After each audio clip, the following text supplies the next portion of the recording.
نحمدہ و نصلی علی رسولہ الکریم اما بعد اعوذ باللہ من الشیطان الرجیم بسم اللہ الرحمن الرحیم لیتفقہوا فی الدین سبحان ربک رب العزت عما یصفون وسلام علی المرسلین والحمد للہ رب العالمین۔ آج کی ہماری اس محفل کا بنیادی مقصد، جو اس سے پہلے بھی میں 3 مختلف مجالس میں وضاحت کر چکا ہوں اور تفصیل سے اس کی وضاحت ہو چکی ہے، اس عنوان کے لحاظ سے، یعنی اگر ہمارے چینل کے اندر جا کے علم کلام کے حوالے سے مباحث کو دیکھا جائے تو ایک مبحث ہے جو خاص طور پر جس کا عنوان ہے فراہی، اصلاحی اور غامدی، نمبر 1، نمبر 2 اور پھر اس کے بعد نمبر 3۔ آج بہت سارے دوستوں کے اصرار پر، اور اس وقت میرا اپنا بھی ذہن تھا کہ تکمیلی طور پر یہ واضح کر دینا ضروری ہے کہ ہم یہ بتائیں کہ غامدی صاحب یا ان کی فکر سے اہل سنت والجماعت کے اختلاف ہے کیا۔ وہ اختلاف مختصر انداز میں چند نکات کی صورت میں آپ کے سامنے پیش کروں گا، اور حوالہ جات کی بجائے اگر ضرورت پڑے گی تو حوالے دے دیے جائیں گے، ورنہ پہلے بھی میں کوشش یہ کرتا رہا ہوں کہ بات میں اگر تفہیم ہے، تنقید نہیں ہے، تو میں نہیں مان سکتا کہ کوئی دشمن بھی آپ کی بات کی مخالفت کرے گا، چونکہ مقصد اصلاح ہے اور مقصد اللہ تبارک و تعالیٰ کی طرف سے یہ کسی کی خیر مانگنا ہے، تنقید یا طنز نہیں ہے، اور میں نہیں سمجھتا کہ میری کسی بات کا کوئی اس میں تنقید کرے گا یا مخالفت کرے گا۔ غامدی صاحب، جیسے میں اپنے پہلے 3 مجالس میں یہ وضاحت سے عرض کر چکا ہوں کہ بنیادی طور پر یہ قدیم زمانے کے معتزلہ فکر کے لوگوں میں سے چلتے چلاتے یہ جدید دور کے معتزلہ ہیں۔ اب ظاہر بات ہے، جدید دور کے معتزلہ جب میں کہتا ہوں تو وہ حضرات جو علم سے آگاہ ہیں، جنہوں نے علم عقائد پڑھا ہے، علم کلام پڑھا ہے، اصول فقہ پڑھا ہے، اور جو ساری چیزوں کو جانتے ہیں، وہ میری اتنی سی بات کو اچھی طرح سمجھ جاتے ہیں۔ بلکہ کئی مجالس میں مختلف علماء ملے اور انہوں نے بڑی خوشی سے کہا کہ جی جو بات ہم کتابیں پڑھ کے نتیجے پر نہیں پہنچتے تھے، آپ کے یہ 2-4 جو مجالس ہیں ان میں ہمیں اچھی طرح سے سمجھ آ گئی ہے بات۔ لیکن چونکہ جب تک بات کھل کر نتیجے کے طور پر نہ بتائی جائے تو بات بعض اوقات الجھاؤ میں رہتی ہے، لہٰذا آج کی مجلس میں میں پوائنٹ وائز یہ واضح کر دوں گا کہ غامدی صاحب یا ان کا مکتبہ فکر اہل سنت یا اہل سنت مکتبہ فکر میں اختلاف کہاں کہاں پر جا کر کھڑا ہوتا ہے، اور اس اختلاف کے نتائج کہاں کہاں نکلتے ہیں۔ پہلی بات تو یہ واضح ہے کہ غامدی صاحب اپنا سلسلہ نسب جو جوڑتے ہیں، یہ سلسلہ علمی لحاظ سے جو سلسلہ ہے وہ امین اصلاحی اصلاحی صاحب سے جوڑتے ہیں۔ امین اصلاحی اصلاحی صاحب حمید الدین فراہی صاحب سے جوڑتے ہیں۔ حمید الدین فراہی صاحب یہ شاگرد ہیں، ایک طرف سر سید احمد خان صاحب کے، ایک طرف شبلی نعمانی صاحب کے، تو یہ وہاں پہ اپنا شجرہ نسب علمی شجرہ جوڑتے ہیں، اور اوپر جتنے چلتے چلے جائیں گے تو بالآخر مطلب کہیں نہ کہیں جا کے جڑ ہی جاتا ہے معاملہ۔ میں ہرگز اپنی کسی بھی مجلس میں نہ اس بات کو پسند کرتا ہوں، اور نہ میں نے کبھی کہا کہ جی وہ باقاعدہ مدرسے سے پڑھے ہوئے نہیں ہیں۔ بھئی اگر نہیں مدرسے سے پڑھے ہوئے تو کوئی بات نہیں، علم تو ایک میراث ہے۔ حضور اکرم صلی اللہ علیہ وسلم نے فرمایا، الحکمت ضالۃ المؤمن، دانائی تو مومن کی گمشدہ میراث ہے، اخذھا حیث وجدھا، جہاں سے ملے وہاں سے وہ لے لیتا ہے۔ لہٰذا مجھے کوئی مسئلہ نہیں کہ غامدی صاحب کسی مدرسے سے پڑھے ہیں یا نہیں پڑھے، اگر پڑھے ہیں تو بھی ٹھیک ہے، اگر نہیں پڑھے تو بھی ٹھیک ہے، اس لیے کہ مدرسے سے پڑھ کے کوئی آدمی پیغمبر نہیں بن جاتا، یا مدرسے سے نہ پڑھ کے کوئی آدمی شیطان نہیں بن جاتا،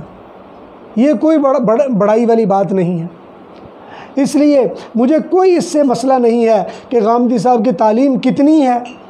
اس میں بھی مجھے کوئی مسئلہ نہیں۔ بعض اوقات ایسے لوگ بھی ہوتے ہیں جو جاہل بھی ہوتے ہیں، یعنی انہوں نے کسی سے دنیاوی لحاظ سے نہیں پڑھنا سیکھا ہوتا، لیکن علمی لحاظ سے بڑے آگے ہوتے ہیں۔ اور بعض ایسے بھی دیکھے ہیں جنہوں نے بڑے بڑے اساتذہ سے کسب فیض کیا ہوتا ہے لیکن وہ پھر جاہل کے جاہل ہی ہوتے ہیں۔ لیکن اصل بات یہ ہے کہ جب آپ ایک فکر پیش کرتے ہیں، اس فکر کی صحت یا اس فکر کا سقم، اس فکر کی درستگی یا اس فکر کی نادرستگی، یہ واضح کرنا یہ ہر ایک کی ذمہ داری ہے، اور اخلاقی طور پر دینی لحاظ سے، علمی لحاظ سے ضروری ہوتا ہے کہ بات کو واضح کر دیا جائے۔ لہٰذا میں اپنی بات کی طرف آ رہا ہوں۔ پہلی بات تو یہ ہے کہ ہم یہ دیکھنا چاہیں گے کہ غامدی صاحب کا اہل سنت کے ساتھ اختلاف ہے کیا۔ قرآن کریم کے مسئلے میں ایک ان کے ساتھ ہمارا اختلاف پیدا ہوتا ہے۔ قرآن کریم کے بارے میں ان کا کہنا یہ ہے کہ قرآن کریم کے احکام دائمی، ابدی اور سرمدی نہیں ہیں، یہ وقت کے ساتھ ساتھ ان کو بدلا جا سکتا ہے، ان کی موڈیفیکیشن ہو سکتی ہے، ان میں تبدیلی بھی ہو سکتی ہے۔ لیکن اہل سنت والجماعت کا کہنا یہ ہے، اور جمہور اہل سنت والجماعت، اس میں کسی فرقے کا نہیں، جو بھی اہل سنت ہے سب کا عقیدہ متفقہ ہے کہ قرآن کریم اللہ کی ابدی اور سرمدی اور دائمی کتاب ہے، اور اس میں کبھی کوئی حکم نہ بدل سکتا ہے اور نہ کوئی بدلنے کی کوئی مجاز ہے۔ لا تبدیل لکلمات اللہ، اللہ کے کلمات میں کوئی تبدیلی نہیں ہے۔ قرآن کریم اللہ تعالیٰ نے نازل فرمایا، اور ہر چیز میں تبدیلی آ سکتی ہے، اجتہاد کو بدلا جا سکتا ہے، نبی کی حدیث کو بدلا جا سکتا ہے، اور اجماع کو بدلا جا سکتا ہے، مگر نص کے مقابلے میں کوئی اور چیز آ جائے اس کی کوئی اہمیت باقی نہیں بچتی۔ جبکہ غامدی صاحب کا کہنا یہ ہے کہ قرآن کریم اصل میں ایک روایت کا ترجمان ہے۔ ان کی نظروں میں روایت سے مراد آدم ابراہیم علیہ السلام سے لے کر حضور اکرم صلی اللہ علیہ وسلم کے زمانے کے درمیان ایک روایت تھی جس کا ترجمان یہ قرآن کریم ہے،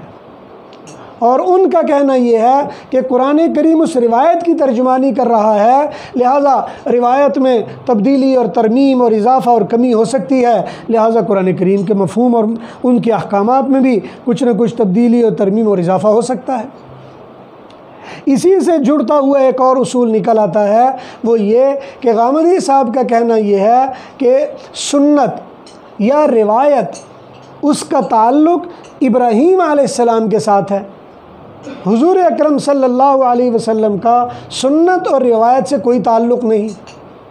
لہذا ان کی نظر میں ابراہیم علیہ السلام سے لے کر وہ باتیں جو اوپر سے چلی آئیں حضور تک پہنچ گئیں، اور حضور نے ان کو عمل میں لا کر پذیرائی دے دی، وہاں تک تو اوپر کی باتیں ساری ٹھیک ہیں۔ اگر کوئی بات حضور سے شروع ہوتی ہے تو وہ کسی کی مرضی ہے عمل کر لے، کسی کی مرضی ہے نہ عمل کر لے۔ مثال کے طور پر داڑھی کے مسئلے میں ان کے ایک تازہ ترین صاحبزادے شاگرد ہیں جو نئے ان کے میدان کے راہی ہوئے ہیں، اور انہوں نے ان سے کچھ سوالات کیے داڑھی کے معاملے میں کہ جی داڑھی کی شرعی حیثیت کیا ہے، یہ داڑھی کیا ہے، تو ان کا بڑا واضح سا موقف تھا، بھئی ایک آپ کی مرضی ہے، رکھنا چاہو رکھ لو، نہ رکھنا چاہو تو نہ رکھو۔ کتنی داڑھی ہونی چاہیے، بھئی آپ کی مرضی ہے، جتنی مرضی رکھ لو، بڑی رکھ لو یا چھوٹی رکھ لو۔ بھئی کیسے رکھنی چاہیے، آپ کی مرضی ہے، جیسے مرضی رکھ لو، چاہے فرنچ کی طرح رکھ لو، چاہے کسی اور طریقے سے رکھ لو، کوئی مسئلہ نہیں ہے۔ اس لیے کہ حضور کے بعد وہ روایت یا رسم یا سنت کو پس پش ڈال دیتے ہیں، لہذا سنت کے مفہوم میں ہمارا اور ان کا فرق پڑ جاتا ہے۔ اگر وہ اپنے آپ کا، پہلے بات تو یہ کہ وہ سنت اہل سنت ہونے کا دعویٰ نہیں کرتے، اگر وہ اہل سنت ہونے کا دعویٰ کرتے ہیں تو ان کی سنت سے مراد وہ ہے جو ابراہیم سے لے کر حضور تک کے درمیانے زمانے تک رہی ہیں۔ حضور کے بعد یا حضور کی عملی سنت ان کے نظر میں اس کی کوئی اہمیت یا وہ سنت نہیں ہے۔ مثلا اگر کوئی پوچھے صاحب ٹوپی پہننا کیسا ہے، وہ کہیں گے جو ٹوپی آپ کی مرضی ہے، کوئی پہننا چاہے پہن لے، نہ پہننا چاہے نہ پہنے۔ جی حضور نے ساری زندگی پہنی ہے، تو اس کا جواب یہی ہے جی عربوں میں تھا رواج تو عربوں انہوں نے پہنی، ورنہ اوپر سے کوئی ثابت نہیں ہے، لازم اور ضروری نہیں ہے۔ اسی طرح بے شمار معاملات ہیں جو وہ حضور اکرم صلی اللہ علیہ وسلم کی سنت کو ایک دم سائیڈ لائن کر دیں گے اور اوپر کی سنتوں کو مان لیں گے۔ لہذا سنت کے مفہوم میں، کسی چیز کے سنت کے مفہوم میں فرق پڑ جائے گا، اور میں نے اپنی کسی مجلس میں غالباً اصول فقہ کے باب کے ضمن میں سنت کے مفہوم کے بارے میں وضاحت کی ہے کہ ہم اہل سنت والجماعت کے نزدیک سنت کا مفہوم کئی پہلوؤں سے ہے۔ عملی لحاظ سے سنت کیا ہے، اعتقادی لحاظ سے سنت کیا ہے، نبی علیہ السلام کے حوالے سے سنت کیا ہے، ہر جگہ پہ سنت کا مفہوم ہمارے نزدیک متعین ہے، لیکن ان کے نزدیک سنت کا ایک خاص مفہوم ہے، ایسی باتیں جو ابراہیم سے لے کر حضور کے درمیانے زمانے تک رہیں۔ اسی وجہ سے ایک اور اختلاف یہاں سے نکل پڑتا ہے، یہ دوسری بات ہوگی جس سنت کے مفہوم کے لحاظ سے، قرآن کا مفہوم پھر سنت کا مفہوم، اور تیسرا جو اختلاف ہمارا ان سے چل پڑتا ہے وہ یہ چل پڑتا ہے ان سے کہ آیا جب سنت الگ چیز ہو گئی ہے تو سنت پر عمل کرنے کے لیے یا سنت کو عمل میں لانے کے لیے کیا طریقہ کار ہوگا، احادیث کا جو ذخیرہ ہے اس کے بارے میں کیا معاملہ ہوگا؟ تو وہ یہ کہیں گے کہ احادیث کے معاملے میں بہت زیادہ اختلافات ہیں، بہت سارے مباحث ہیں، بہت تفصیلات ہیں، لہٰذا ہم اس میں زیادہ تر نہیں الجھتے، بس کوشش یہ کرتے ہیں کہ ایسی احادیث مخصوص قسم کی جن کو ہم اپنے عمل میں لے آتے ہیں، لہٰذا تھوڑی اور مخصوص احادیث کو عمل میں لے آتے ہیں۔ اور سچی بات یہ کہ اس پوائنٹ کے لحاظ سے، عمل بالحدیث کے عنوان کے لحاظ سے، مجھے جاوید احمد غامدی صاحب کی فکر میں اور غلام احمد پرویز صاحب کی فکر میں کوئی فرق نظر نہیں آیا، اس لیے کہ غلام احمد پرویز صاحب کو میں نے قریب سے دیکھا، پڑھا اور سنا ہے، اور ان کو بھی میں نے دیکھا اور سنا ہے۔ غلام احمد پرویز صاحب سے تو خود میں ایک مجلس میں بیٹھا ہوا تھا، تو وہ کہنے لگے کہ یار ہم پتہ نہیں مولوی ہمیں منکر حدیث کیوں کہتے ہیں، حالانکہ ہم تو خود حدیث کا اقرار کرتے ہیں۔ ہمارا تو دعویٰ یہ ہے کہ وہ حدیث جو قرآن سے موافقت کر رہی ہے وہ قابل قبول ہے، اگر کوئی حدیث قرآن سے مخالفت کر رہی ہو تو ہم اسے چھوڑ دیتے ہیں، ہمیں یہ بھی نہیں دیتا کہ جو حضور کی طرف منسوب ہے لیکن قرآن کے مخالف ہم کیسے اسے مان لیں۔ اسی سے ملتا جلتا موقف یہ غامدی صاحب کا ہے کہ ایسی احادیث جو قرآن کے نظم کی موافقت کر رہی ہوں وہ قابل قبول ہیں، اور جو نظم قرآن سے ہٹ رہی ہوں وہ ان کے نزدیک قابل قبول نہیں ہیں۔ یہ ان کا ایک اور مفہوم نکل آتا ہے اس میں۔ اسی طرح اس کے بارے میں سنت اور روایت کے بارے میں مستقل میں ایک مجلس منعقد کر چکا ہوں، میں دوستوں سے عرض کروں گا اگر مزید کسی نے اس کے بارے میں تفصیلات معلومات کرنی ہو تو وہ اس مجلس کے جو محفل ہے ریکارڈڈ اس کو ضرور سن لیا جائے۔ اس کے علاوہ ایک اور جو نقطہ اختلافی ہمارے اور ان کے درمیان آتا ہے، اور وہ ہے کہ اسلاف نے قرآن کریم کا جو فہم حاصل کیا تھا یا دین کا جو فہم حاصل کیا اور وہ ہمیں آگے منتقل کیا، وہ ہم کس سینیریو میں، کس انداز میں، کس نظر سے اس کو اپنے سامنے رکھیں گے؟ آیا اسلاف کا جو طرز فکر ہے یا جو سوچ ہے یا قرآن کریم کا جو مفہوم ہے یا جو انہوں نے وضاحت دی ہے، آیا وہ ہمارے لیے کوئی کام کا ہے یا نہیں، قابل قبول ہے یا نہیں، یا ہم اس کو کس انداز میں لے سکتے ہیں؟ تو غامدی صاحب کا خیال یہ ہے کہ جو مفسرین گزر گئے قرآن کریم کا اپنے زمانے کے لحاظ سے وہ مفہوم بتاتے تھے، ان کا مفہوم ان کے زمانے کے لحاظ سے ٹھیک تھا، ان کا مفہوم اس زمانے کے لحاظ سے اس کی کوئی اہمیت نہیں باقی بچتی، اس لیے کہ وہ علماء تھے اپنے اپنے زمانے کے لحاظ سے وہ اس کی وضاحت کرتے رہے ہیں اور وہ اپنے لحاظ سے کام چلتا رہا ہے۔ لہذا وہ کہتے ہیں کہ قرآن کریم کو ہر زمانے میں اس زمانے کے لوگوں کو چاہیے کہ وہ دیکھیں اور اس کے مطابق اپنے آپ کو ایڈجسٹ کریں اور اس کے مطابق عمل کر لیں۔ لہذا اسلاف کا فہم قرآن کا جتنا ذخیرہ ہے وہ سائیڈ لائن کر دیا جاتا ہے۔ یہ مجھے ایک بات اس پر ان کی فکر میں تضاد نظر آیا کہ وہ اگرچہ اسلاف کے طرز فکر قرآن کریم کے مفہوم کو تو وہ سائیڈ لائن کر دیتے ہیں، لیکن جب حمید الدین فراہی کا نام آ جائے اور امین حسن اصلاحی کا نام آ جائے، تدبر القرآن کا نام آ جائے یا تفسیرات فراہی جو ان کے افادات ہیں وہ نام آ جائے، تو وہیں پہ غامدی صاحب کی جو فکر ہے وہ نیچے ہو جاتی ہے۔ یعنی سادہ لفظوں میں یوں سمجھ لیجئے کہ 1300 سال میں جو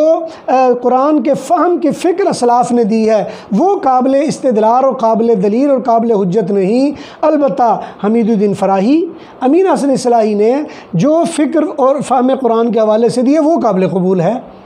گویا ان کے نزدیک اسلاف وہ یہ صرف 3 لوگوں کے اندر آ کر رک جاتے ہیں، اوپر چلے جائیں تو وہ ختم ہو جاتے ہیں۔ اور اسی سے ملتا جلتا فکر پرویز کا بھی ہے، وہ بھی کہتا ہے کہ بابا پرانے لوگوں نے اپنے زمانے میں جو کیا وہ اچھا ہے، اخلاص کے ساتھ کرتے رہے، اللہ ان کو اچھا بدلہ دے گا، لیکن آج کے زمانے کے مسائل، آج کے زمانے کی ضروریات اور مسائل وہ آج کے زمانے کے ہیں، اس کے ہم ذمہ دار ہیں، ہم نے ان کو حل کرنا ہے۔ اور اسی طرح ایک فہم قرآن اور اسلاف کے حوالے سے یہ پوائنٹ ہے۔ ایک پوائنٹ ان سے ہمارے اختلاف میں یہ آ جاتا ہے کہ جو جہاد کا مفہوم اور منصب ہے، اس میں ہمارا اہل سنت کا اور ان کا سرے سے اختلاف ہے۔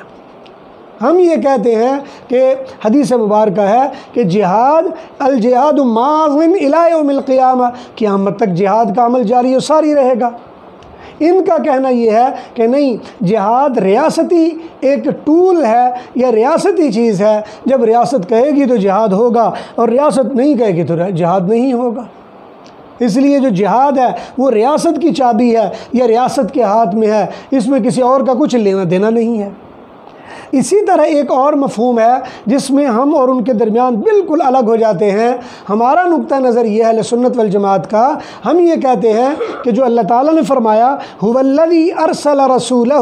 بالہدی ودین الحق لیظہرہ علی الدین کلہ، اللہ تبارک و تعالیٰ نے دین ہمیں دیا تاکہ تمام دینوں پر اس کو غالب کیا جائے، اور یہ غالب کرنے کا عمل حضور نے مکمل کیا، اور اس کو غالب کرتے رہنے اور غالب رکھنے کی ذمہ داری امت کے ہر امتی پر لازم ہے۔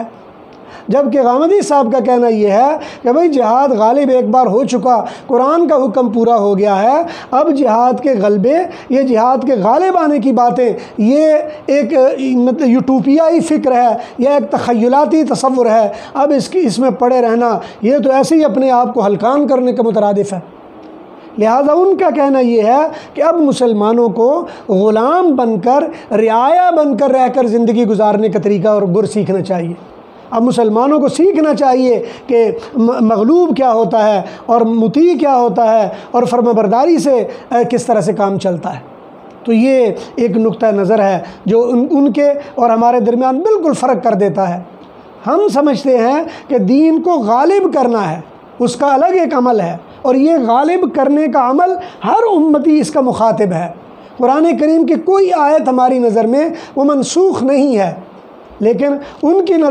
نظر یہ ہے کہ بھئی ایک بار ایک کام ہو گیا تو بات ختم ہو گئی ہے، اب اس کے پیچھے پڑے رہنے کی کوئی مطلب ہی نہیں ہے۔ اور اسی طرح ایک اور ان کا اور ہمارا جو فکری اختلاف آ جاتا ہے وہ یہ کہ وہ کہتے ہیں کہ دین کو غالب کرنا یہ اللہ تعالیٰ کا وعدہ ہے اور اللہ تعالیٰ کی ذمہ داری ہے، وہ کرے نہ کرے، جیسے بھی کرے، جب بھی کرے، حضور کے ذریعے اس نے کروا دیا ہے، اب اس کے پیچھے ہمیں نہیں پڑنا چاہیے، یہ امت کی ذمہ داری نہیں ہے اور امت کو اس کے پیچھے پڑنا بھی نہیں چاہیے۔ لہذا امت جس حکومت میں جہاں پہ جس انداز میں رہ رہی ہے، ان کو چاہیے کہ اس حکومت کا، ان لوگوں کا، اس سیاست کے تابع داری کے ساتھ اپنا وقت گزاریں اور نافرمانی نہ کریں، ان کی فرما برداری اور اطاعت کے ذریعے ان کا کام پورا کریں۔ یہ بھی ایک ان کا اور ہمارا اس میں بڑا اختلاف آ جاتا ہے۔ اسی طرح ایک چھوٹا سا درمیان میں اختلاف آ جاتا ہے، وہ کہتے ہیں جہاد کے لیے ہجرت بھی شرط ہے، اور جب تک ہجرت نہیں ہوگی تو جہاد بھی نہیں ہوگا، لہذا پہلے ہجرت ہونی چاہیے پھر جہاد ہونا چاہیے، جہاں ہجرت نہیں ہے وہاں جہاد نہیں ہے۔ ہمارے نظر میں جہاد اعلاء کلمت اللہ کے لیے ہے، جس میں حضور نے فرمایا کہ من قاتل لتکون کلمت اللہ ہی العلیٰ، جو بندہ اللہ کے دین کی سربلندی کے لیے جہاد کرے، وہ جہاں بھی ہو، جیسے بھی ہو، وہ اللہ کے راستے میں جہاد کر رہا ہے، وہ چاہے جس انداز میں بھی ہو۔ اس سلسلے میں، اس معاملے میں وہ تقریباً مرزائیت کو تھوڑا سا قریب چلے جاتے ہیں، کیونکہ مرزائیوں کا نقطہ نظر بھی یہ ہے کہ اب چھوڑ دو جہاد کا خیال دوستو، اور اسی طرح دین کے لیے حرام ہے یہ جنگ اور قتال۔ یہ غلام احمد قادیانی کہا کرتا تھا، اس کی در سمین کے یہ شعر ہیں۔ اسی طرح ایک اختلاف آگے چل کر جس کی تھوڑی سی وضاحت پہلے بھی کر چکا ہوں کہ نبی علیہ السلام کا کوئی عمل ہمارے لیے سنت ہے یا نہیں ہے۔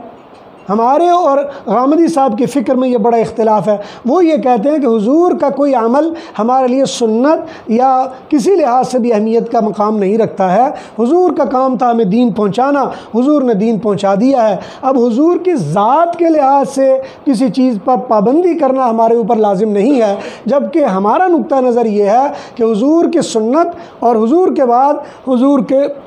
خلفائے راشدین کی سنت، یہ دونوں حضور نے خود فرمایا علیکم بسنتی و سنت الخلفاء الراشدین المہدیین عضوا علیہا بالنواجذ، فرمایا کہ اس کو مضبوطی سے پکڑ لینا یہ لازمی ہے اور اس کے بغیر کام چلے گا نہیں۔ یہ بنیادی فرق ہے اور ان کے اور ہمارے درمیان۔ وہ یہ کہتے ہیں اور ہماری نظر میں حضور کا ایک ایک عمل ہمارے لیے سنت ہے۔ ہم یہ کہتے ہیں کہ حضور نے کوئی بھی کام اگر زندگی میں کیا، اگر امتی اس کو کرے، اس کو اس میں نور ملے گا، اس کو برکت ملے گی، کامیابی ملے گی، رحمتیں ملیں گی اور اس کو اللہ تعالیٰ کی طرف سے سعادتیں، اجر و ثواب ملے گا۔ لہٰذا اگر کوئی آدمی پانی کو 3 گھونٹ میں پیتا ہے، گویا سنت زندہ کر رہا ہے۔ پانی سے پہلے بسم اللہ پڑھ رہا ہے، اس پر بھی اس کو ثواب ملے گا۔ پانی کے بعد الحمدللہ کہتا ہے، اس پر بھی اس کا ثواب ملے گا۔ لیکن غامدی فکر یہ کہے گی کہ بابا یہ فضول کام ہے، زیادہ سے زیادہ بسم اللہ پڑھ لو اور آخر میں کسی کام کے اختتام پر الحمدللہ پڑھ لو، باقی جتنے تکلفات ہیں یہ سب وہ تکلفات ہیں جو آپ نے اپنے بنائے ہوئے ہیں، اس کا دین سے کوئی لینا دینا نہیں۔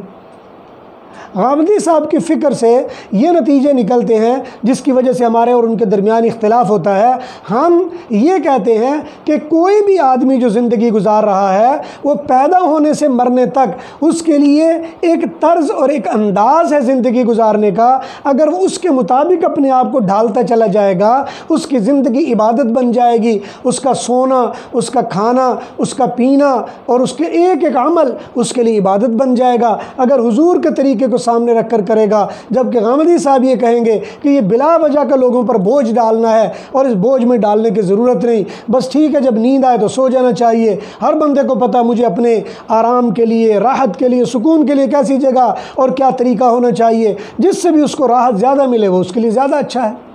کھانے میں جو چیز کسی کو مرغوب ہو وہ اس کے لیے زیادہ اچھی ہے۔ بلا وجہ یہ کہنا نہیں جی کدو سنت ہے، یہ کھائیں گے تو زیادہ فائدہ ہوگا، کہیں گے یہ فضول باتیں بنائی ہوئی ہیں۔ لہذا کوئی آدمی اگر پسند کرتا ہے تو کھا لے، نہیں کرتا تو نہ کھائے۔ یہ ایک بڑا بنیادی فرق آ جاتا ہے کہ یوں سمجھ لیں کہ جو معاشرتی زندگی کی جکڑ بندیاں ہیں، معاشرتی زندگی کے گزارنے کے اصول ہیں، یا کسی بھی آدمی کے اہل سنت والجماعت کے زندگی کے گزارنے کا ایک پیراڈائم ہے حضور کے طریقہ کے مطابق، ہماری نظر میں وہ اس طرح گزارے گا، اجر و ثواب ملے گا۔ اس پر ہمارے مشائخ میں سے کئیوں نے کتابیں لکھی۔ حضرت مولانا عبدالحی عارفی رحمۃ اللہ علیہ، انہوں نے اسوہ رسول اکرم لکھی۔ ایک اور صاحب ڈاکٹر سعد صاحب ہیں، انہوں نے رسول اکرم صلی اللہ علیہ وسلم کی زندگی۔ کسی نے لکھا حضور اکرم کی صبح و شام، کسی نے لکھا حضور کی دعائیں،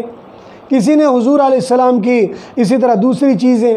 مطلب مختلف موضوعات پر لوگوں نے لکھا اور لوگوں نے اس کو اپنی زندگی میں اپنانے کی کوشش کی۔ جبکہ غامدی صاحب کا کہنا یہ ہے کہ یہ فضول کی جکڑ بندیاں ہیں جس کی وجہ سے لوگوں میں وحشت مبتلا ہوتی ہے، لوگ دین سے برگشتہ ہوتے ہیں اور دین سے دور چلے جاتے ہیں، اور بلا وجہ ہم کسی کو سیکیورٹی گارڈ بنا کر کھڑا کر دیتے ہیں۔ لہٰذا اگر کسی کا جی چاہتا ہے وہ عمل کر لے، نہیں چاہتا نہ کر لے، اس کو کوئی پابندی نہیں ہے۔ گویا وہ چھوٹ دینا چاہتے ہیں لوگوں کو کہ جیسے مرضی جو مرضی آدمی وقت گزار لے۔ تو یہ اگرچہ جیسے بھی زندگی گزار لے، ہمیں اہل سنت والجماعت کو اس سے مسئلہ نہیں ہے۔ اگر کوئی آدمی ساری زندگی ایک بھی دعا نہ پڑھے، جب اللہ کے پاس جائے گا تو معاملہ اللہ کے پاس ہے۔ نہ سنت کے مطابق زندگی گزارنے پر کوئی مولوی، کوئی مفتی، کوئی عالم اس کو جنت کا سرٹیفکیٹ نہیں دے سکتا، اور جو سنت کے مطابق نہ گزارے اس کو جہنم کا سرٹیفکیٹ بھی نہیں دیتا۔ ہاں ہمارے نزدیک یہ ہے اگر حضور کے طرز پر، حضور کے طریقے پر اس کی نقل کرتے ہوئے زندگی گزارے گا، روحانیت ملے گی، سرور ملے گا، اللہ کی خوشنودی ملے گی، چونکہ حضور اللہ کے مقربین میں سے ہیں۔ لیکن اگر وہ یہ کہتے ہیں کہ کوئی آدمی جیسے مرضی زندگی گزارے، کوئی مسئلہ ہی نہیں، جو مرضی کرتا رہے، کوئی پوچھنے والا نہیں۔ اسی طرح غامدی صاحب یہ کرتے ہیں کہ حضور صلی اللہ علیہ وسلم کو بالکل پرویز کی طرح ایک ڈاکیے کے طور پر پیش کرتے ہیں۔ وہ یہ کہتے ہیں کہ حضور کا کام یہ ہے وما علی الرسول الا البلاغ، رسول کا کام ہے بات پہنچا دے، اور رسول نے بات پہنچا دی، بات ختم ہو گئی۔ اب کسی کو اس میں دخل اندازی دینے کا مطلب نہیں ہے، حضور نے بات پہنچا دی اور آپ نے اپنی تکمیل کر دی، اور تکمیل بھی قرآن کریم میں فرما دی، اب بات ختم ہو گئی ہے۔ یہی پرویز صاحب کہا کرتے تھے کہ جب حضور صلی اللہ علیہ وسلم نے اپنا حکم پورا کر دیا، اپنا کام پورا کر دیا، قرآن کریم ہمارے ہاتھ میں تھما دیا ہے، اب حضور علیہ السلام کے عادتوں میں، آپ کے طریقوں میں، آپ کے سنتوں میں جکڑ بندی میں پڑھنے کا فائدہ کچھ نہیں ہے، جس کی وجہ سے معاشرے سے حضور کی ذات کے اثرات کو وہ لمیٹڈ کرنا چاہتے ہیں۔ ہم کہتے ہیں کہ یہ لمیٹڈ کرنا یہ اچھا نہیں ہے۔ حضور علیہ السلام کی ذات جتنی معاشرے میں انوالو ہوگی آپ کی سنتوں کے ذریعے، آپ کے طریقہ کے ذریعے، وہ اتنی زیادہ قابل قبول و قابل پسند ہوگی۔ یہ ایک بنیادی فرق ہے۔ اس کے علاوہ ہمارا اور ان کا یعنی غامدی صاحب کا اور اہل سنت کا ایک بنیادی فرق ہے، اور یہ بڑا اہم فرق ہے، وہ یہ کہ اجماع امت کو وہ لوگ بالکل خارج از امکان قرار دے دیتے ہیں۔ وہ کہتے ہیں کہ اجماع کوئی چیز نہیں ہوتی، اجماع ایک لا یعنی سی چیز ہے، بلکہ بعض اوقات ان کے لوگ اجماع کے بارے میں طنز اور مزاح کے انداز میں باتیں کرتے نظر آتے ہیں۔ کئی لوگوں سے میری ملاقات ہوئی، انہوں نے طنز کیا کہ آپ کس اجماع کی باتیں کر رہے ہیں، گویا اجماع کو سائیڈ لائن کر دیتے ہیں، جبکہ اللہ تبارک و تعالیٰ نے قرآن کریم میں فرمایا وَيَتَّبِعْ غَيْرَ سَبِيلِ الْمُؤْمِنِينَ، جو بندہ سبیل المؤمنین سے ہٹ کر زندگی گزارتا ہے نُوَلِّهِ مَا تَوَلَّى، ہم اسی طرف اس کا منہ پھیر دیں گے، وَنُصْلِهِ جَهَنَّمَ، اور اس کو جہنم کا ٹھکانہ بنا دیں گے۔ جو بھی اگر کوئی آدمی مومنین کے راستے سے ہٹ کر چلتا ہے، اسی کی مناسبت سے نبی علیہ السلام نے فرمایا ما رآہ المؤمنون حسنۃ فهو عند اللہ حسنہ، جو مومنین کے نظروں میں اچھا کام، اچھا طریقہ، اچھا انداز ہے، اللہ تعالیٰ بھی اس کو پسند کر رہے ہوتے ہیں۔ یہی وجہ ہے کہ ہم جب بھی کوئی عمل کرنے جا رہے ہوتے ہیں پہلے دیکھ لیتے ہیں ہمارے اسلاف نے اس کو کس انداز، کس عمل میں کیا ہے، جو عمل کیا ہم اس کو قبول کر لیتے ہیں۔ ہماری نظر میں اسلاف کا اجماع ہم ایک حجت کا درجہ رکھتا ہے، یعنی قرآن کریم سے حجت لیں گے، پھر سنت نبوی سے حجت لیں گے، اس کے بعد اجماع امت سے ہم حجت لیں گے، اس کے بعد اجتہاد کا مقام و مرتبہ آ جائے گا، جس کو اصول فقہ میں قیاس شرعی کا نام دیا جاتا ہے۔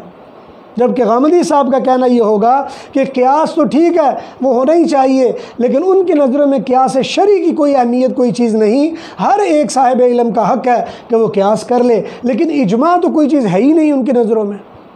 لہذا اجماع سے وہ بالکل ہم سے ہٹ جایا کرتے ہیں۔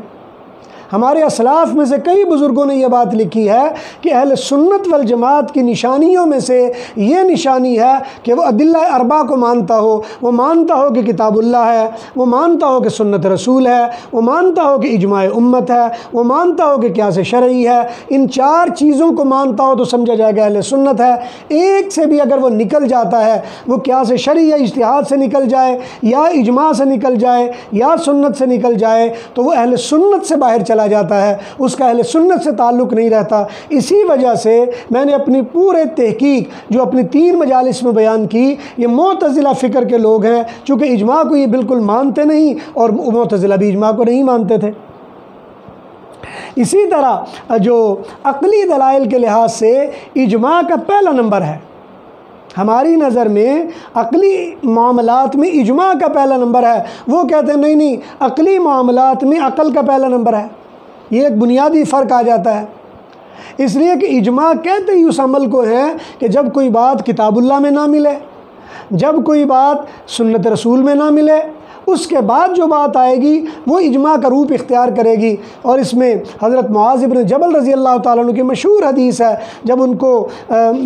یمن کا گورنر بنا کر بھیجا جانے لگا تو خود فرماتے حضرت معاذ بن جبل کہ حضور نے میرے اونٹ کی لگام پکڑی ہوئی تھی اور مجھے نصیحتیں فرما رہے تھے کہ لوگوں کے ساتھ اس طرح پیش آنا، اس طرح پیش آنا، اس طرح پیش آنا۔ اور پھر ایک وقت آیا جب الوداعی کے لیے ملنے کے لیے میں اترا تو مجھے پوچھنے لگے رسول اللہ صلی اللہ علیہ وسلم کیف تقضی بہم اذا عرض لك قضاء، یہ بتایا معاذ جب کوئی مسئلہ پیدا ہوا تو کیسے فیصلہ کرو گے؟ تو میں نے کہا بھی کتاب اللہ، یا رسول اللہ میں کتاب اللہ سے فیصلہ کروں گا۔ فرمایا ان لم تجد، اگر وہاں نہ ملا تو پھر کیا کرو گے؟ انہوں نے فرمایا فبسنت رسول اللہ، یا رسول اللہ میں سنت رسول سے فیصلہ کروں گا۔ حضور علیہ السلام نے پوچھا علم تجد، اگر وہاں بھی نہ ملا تو پھر کیا کرو گے؟ تو فرمایا اجتہد برأیی، یا رسول اللہ میں اپنی رائے سے اجتہاد کروں گا۔ حضرت معاذ بن جبل فرماتے ہیں حضور نے میرے سینے پر ہاتھ رکھا اور آج بھی اس ہاتھ کی ٹھنڈک مجھے محسوس ہو رہی ہے، اور پھر فرمایا الحمدللہ الذی وفق رسول اللہ لما یحب رسول اللہ، یا اللہ تیرا شکر ہے کہ تو نے اپنے رسول کے رسول کو وہ سوچ دی جس سے تیرا رسول خوش ہو گیا۔ اب یہ وہ عام معاملہ ہے صحابہ کرام کا، جو چیز صحابہ سے آگے چلی پھر تابعین نے لے لی، تابعین سے تبع تابعین نے لے لی، وہ اسی طرح آگے چلی آ رہی ہے۔ ہر پیچھے والے دور کے لوگوں کی رائے آنے والے دور کے لوگوں کے لیے اجماع کا ایک درجہ رکھتی ہے، اور یہ 1400 سالہ ہماری تاریخ ہے، اور ہم کبھی بھی اس سے سر منہ توافق کرنا اور اس سے آگے بڑھنا وہ جائز نہیں سمجھتے۔ اسی طرح ہمارے اور غامدی صاحب کے فکر میں ایک اختلاف یہ ہے، ان کا کہنا یہ ہے کہ سیاست یا سیاسی معاملات مذہبی طبقہ یا مولوی کا اس سے کوئی لینا دینا نہیں ہے۔ جمعہ یہ مولوی کا کوئی معاملہ نہیں ہے، جمعے کا خطبہ اس کا تعلق مولوی سے نہیں ہے،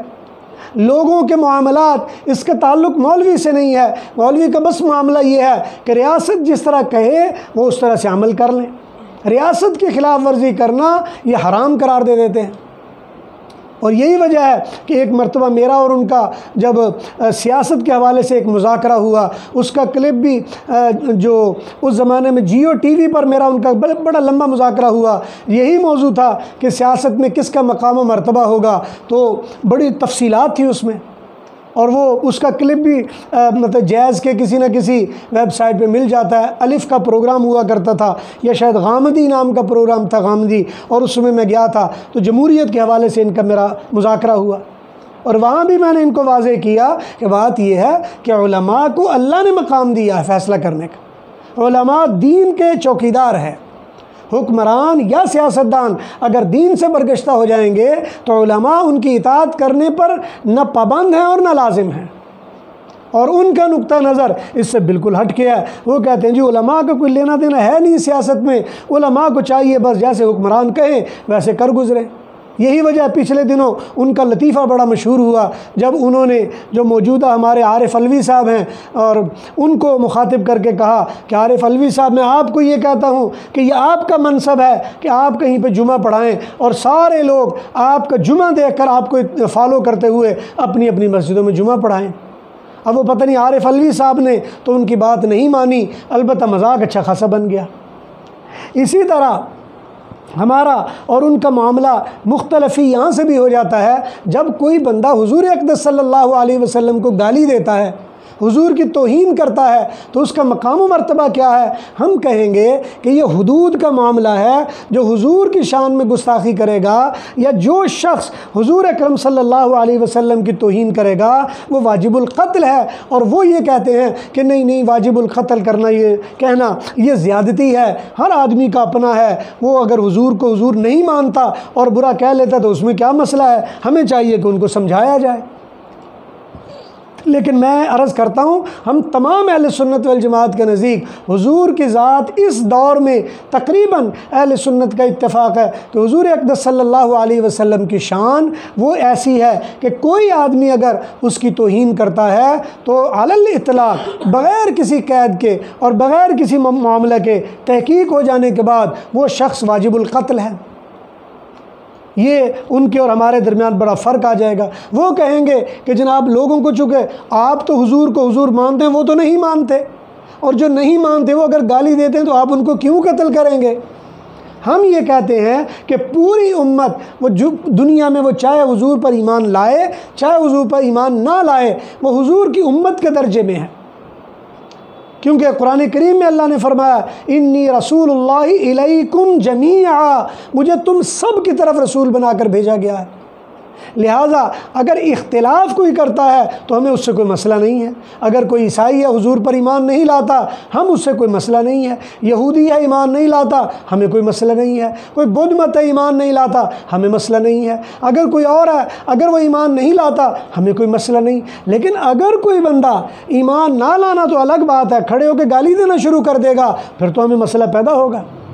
کیونکہ حضور نے خود فرمایا ہے تم میں کوئی آدمی اس وقت تک کامل ایمان والا نہیں ہو سکتا جب تک کہ میں محمد اس کی نظروں میں اس کے ماں باپ اس کے جان و مال سے زیادہ محبوب نہ ہو جائیں۔ تو ہمارے تو ایمان کی نشانی ہے کہ حضور علیہ السلام کے معاملے میں اگر کوئی مسئلہ آئے گا تو ہم تو ایک ہی رائے رکھتے ہیں کہ ایسا آدمی واجب القتل ہے۔ اسی طرح ان کے ساتھ ہمارا ایک اور اختلاف ہے، وہ یہ کہ اگر کوئی آدمی زنا کر رہا ہو اور وہ شادی شدہ ہو، کیا اس کو رجم کی سزا یعنی پتھر مارنے کی سزا دینی چاہیے یا نہیں دینی چاہیے؟ ہم یہ کہتے ہیں کہ یہ حضور نے خود جاری بھی کی، خلفائے راشدین کے ہاں بھی چلتی رہی ہے، لہٰذا یہ حدود کے درجے میں ہے، اور وہ کہیں گے کہ نہیں یہ تعزیر کے درجے میں ہے، اس کو حالات کو دیکھ کر فیصلہ کرنا پڑے گا، اگر کہیں ایسا ماحول معاملہ ہو تو پھر ٹھیک ہے، نہ ہو تو نہیں ہوگا۔ اور وہ یہ کہتے ہیں کہ جب لوگ عادی مجرم ہو جائیں ایسے تو ان کو یہ سخت سزا دینی چاہیے۔ لہذا معاذ اللہ ان کے اسی فیصلے میں حضرت معاذ اسلمی رضی اللہ تعالیٰ عنہ ان کے بارے میں توہین آمیز ان کے کلمات اور یہ چیزیں مل جاتی ہیں۔ اسی طرح